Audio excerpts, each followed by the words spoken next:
What's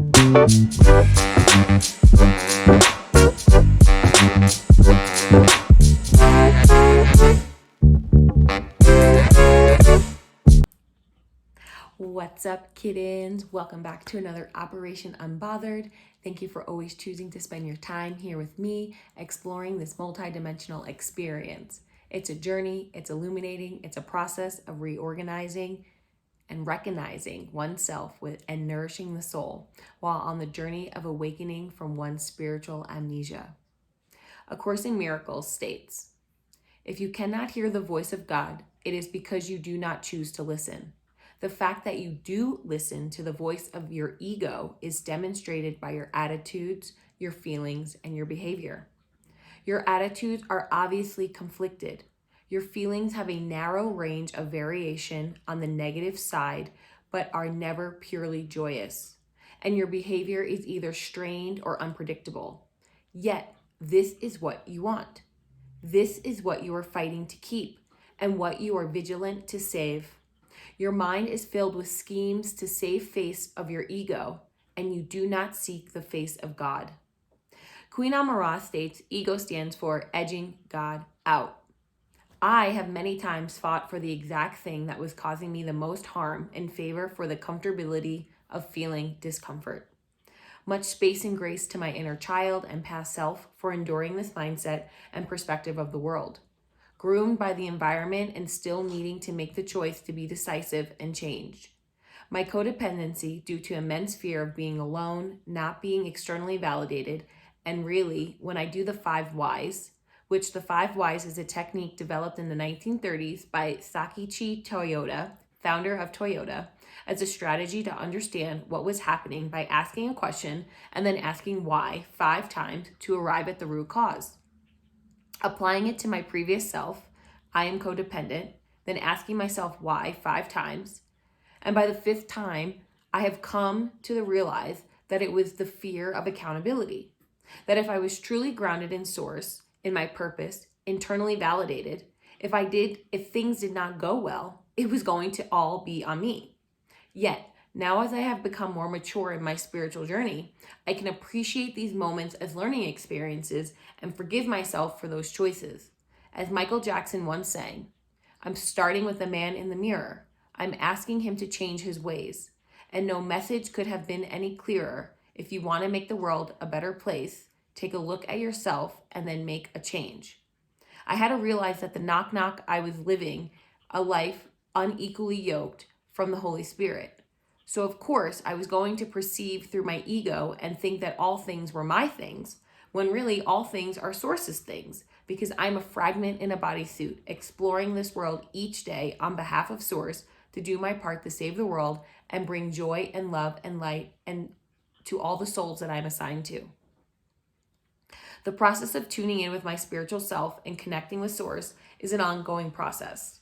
Even today, I spent various amounts of time self-correcting, reaffirming my self-identity as abundant, wealthy, prosperous, healthy, loving, and alignment with my divine purpose. My ego and the demonic energies wanted to play and overtake my mindset. Because I'm present with myself and aware of the triggers, I was feeling extra snacky today, which for me, binge eating is a maladaptive coping mechanism. I knew I needed to actively watch my thoughts and reaffirm my soul and soothe my inner child as we embarked on a day of attempted self-doubt while working on a dope project. My ego was trying to derail me because this project is something that, again, will prompt another quantum leap into the direction of my higher self. The more I leapfrog through experiences, the more unhinged my ego can begin to get. Desperately searching and seeking like a raccoon for past maladaptive behaviors to encapsulate my soul in the secular world via the bodysuit. I'm grateful to be here now on the other side of this day of mental gymnastics. I would give myself a perfect score because I kept going. I didn't give up. This is truly a process, y'all, and every day is an opportunity to begin again. Love has an immense ability to help heal the devastating wounds that life sometimes deals us. Love also enhances our sense of connection to the larger world. Loving responsiveness is the foundation of a truly compassionate, civilized society. That's a quote by Sue Johnson, the author of Hold Me Tight, Your Guide to the Most Successful Approach to Building Loving Relationships. I am remaining unbothered by remaining in love. Even if I felt I was not working hard enough, I was giving myself so much love to know that even with all that I was navigating and processing and working through, I put on my Jason Lewis Mind Amend playlist, hunkered down with extra water, and allowed myself to start and stop as needed today. In The Feeling is a Secret by Neville Goddard, he ends the book with this passage. It is natural to do the works of the ones you believe yourself to be. So live in the feeling of being the one you want to be, and that you shall be. When a man believes in the value of the advice given to him and applies it, he establishes within himself the reality of success. As I continue each day to move more and more and to embody more and more of Operation Unbothered, I am provided many opportunities by the universe to be the person that I say I am. Some would call these tests, I call them opportunities. I know this is all a learning lesson. There are blessings waiting for me as I dodge, duck, dip, dive, and dodge my way through the secular world and the rerouting of my thoughts to where I'm going and not to where I've been or what the 3D is reflecting back to me. Space and grace, love and light to each and every one of you as I sit here reflecting back these moments in your own life. The choice to begin again is always an option. The choice to begin again is always an option. And Marcia agrees. No matter if the rerouting takes 1 minute, 1 hour, 1 week, 10 years, you'll get there.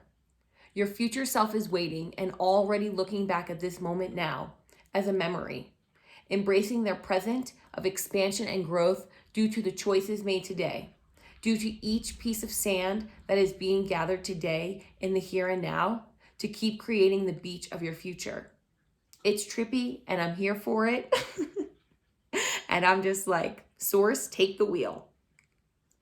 Chip Heath, the author of Switch, How to Change Things When Change is Hard, shares this short case study on how behavior change is intertwined with self-identity.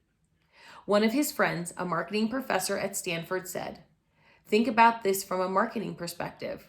We can change behavior in a short television ad. We don't do it with information. We do it with identity. If I buy a BMW, I'm going to be this kind of person." Before I finished writing my notes for today, I took some time to watch Vibes and Frequencies video titled, "You Have a Special Purpose and You Know It." Honestly, after watching this video and doing the synchronized breathing, I literally feel like not only did I enter a new timeline, I feel so connected to the energy around me. Love, sweet love. I linked the video below and encourage you to watch it as the intersection of time-space reality was divine after my day-to-day of mental gymnastics. And it really did support me in resetting my perspective back to pure joy and bliss. So much so that the song Joy to the World by Three Dog Night popped into my head again. This song has been coming up for me so much. The chorus says this: "Joy to the world, all the boys and girls now. Joy to the fishes in the deep blue sea. Joy to you and me." Baseline, as defined by Study Notes ABA, is data collected before any intervention is put into place. Baseline data allows us to observe changes that occur when the intervention is put in place and helps us compare behavior under its naturally occurring conditions versus our contrived intervention conditions.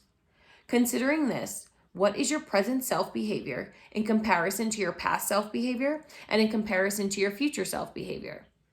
Are you the type of person who identifies and aligns with light, love, your divine purpose, and the unity in your highest frequency? Or are you the type of person who is on an ego-driven autopilot, engaging in secular dimension illusions and ignoring the call from source? Jim Kwik proclaims, "If you fight for your limitations, you get to keep them." Who are you now?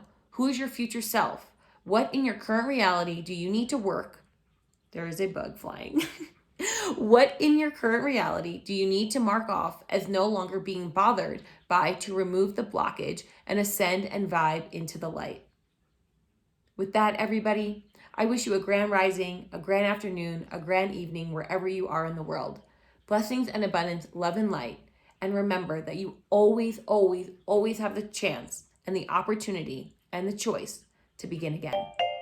See you tomorrow.